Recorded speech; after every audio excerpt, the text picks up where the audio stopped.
I also have with me Mohommed Ali Shah. He's an Impar media panelist joining me on the broadcast. And Mohommed Ali Shah, your first reactions, keeping in mind the crime and the hate and the terrorism that the man has perpetuated through his life, through his youth, 30 years ago in Kashmir, and even after that, when he, under the garb of building a political leadership, building a political party, continued to supply terror funds and continued to work with Lashkar-e-Toiba, continued to work with the other terrorist organizations within the valley. Megha, Yasin Malik spread a lot of hate, venom, and it was treason. Let's accept it. It was plain and simple treason. And you know, in the year 2015, when the Kashmiri flood happened, that time there was my colleagues from the army rescued a person's family in the floods, because the army does not see who you are, what you are, but they just do their duty diligently.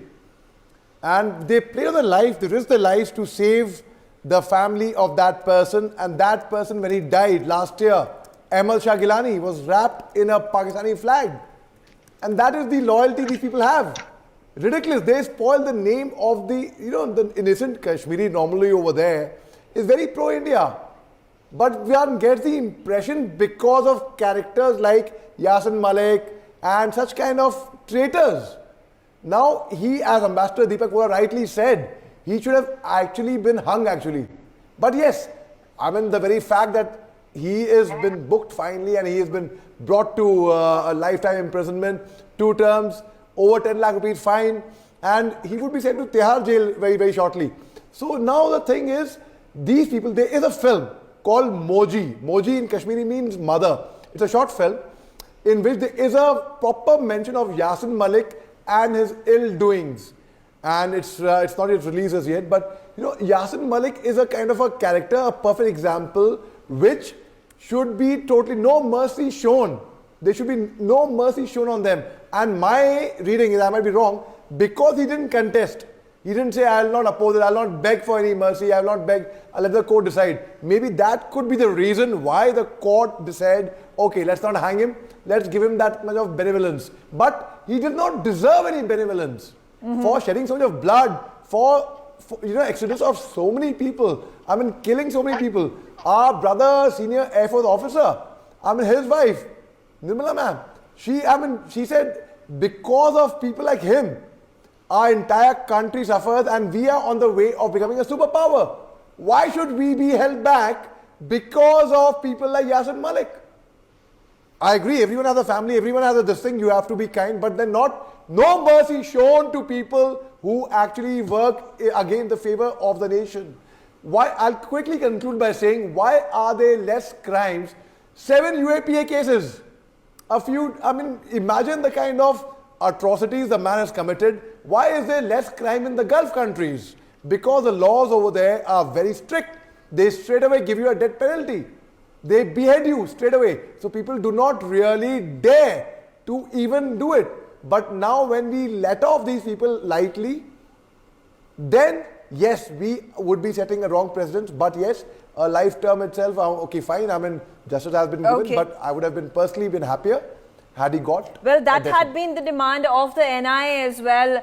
Mohommed Ali Shah, would you like to add in separatists, terrorists, and how this is a lethal combination of causing so much mayhem that Kashmir continues to see even today?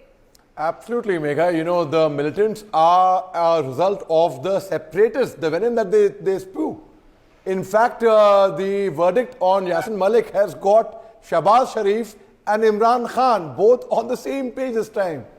Both have actually condemned it and they've spoken against it. And mind you, it has been Mehbooba Mufti, it has been Omar Abdullah, it has been the Hurriyat, it has been the Gupkar declaration that has all come together. And if they are not Pak proxies, then who are? Absolutely, absolutely. And Pakistan has been fighting a proxy war with us. Just like exactly, because they don't have the courage to come and fight us. So they catch these young people from Kashmir and they try to brainwash, but that's not happening anymore. As Jana also said rightly that, they are also people in Kashmir, the majority of them are rejoicing. They are pro-India. They are totally for the fact that this verdict has come out And they are certainly with us. They're rejoicing at this verdict. So it is not that, as Yana was saying, it's not that they had a pizza party, they were saying. So it's not about that the whole Kashmir is, like the Gupkar movement said. The Gupkar committee said that, that it will create problem in Kashmir. Well, how will it create problem? By catching a Gaddar, a traitor for treason, and by setting an example. He should be given a death sentence, no ifs, no buts, and yes, as Mr. Raina said, his other cases also should be opened up, in fact, Megha. Okay.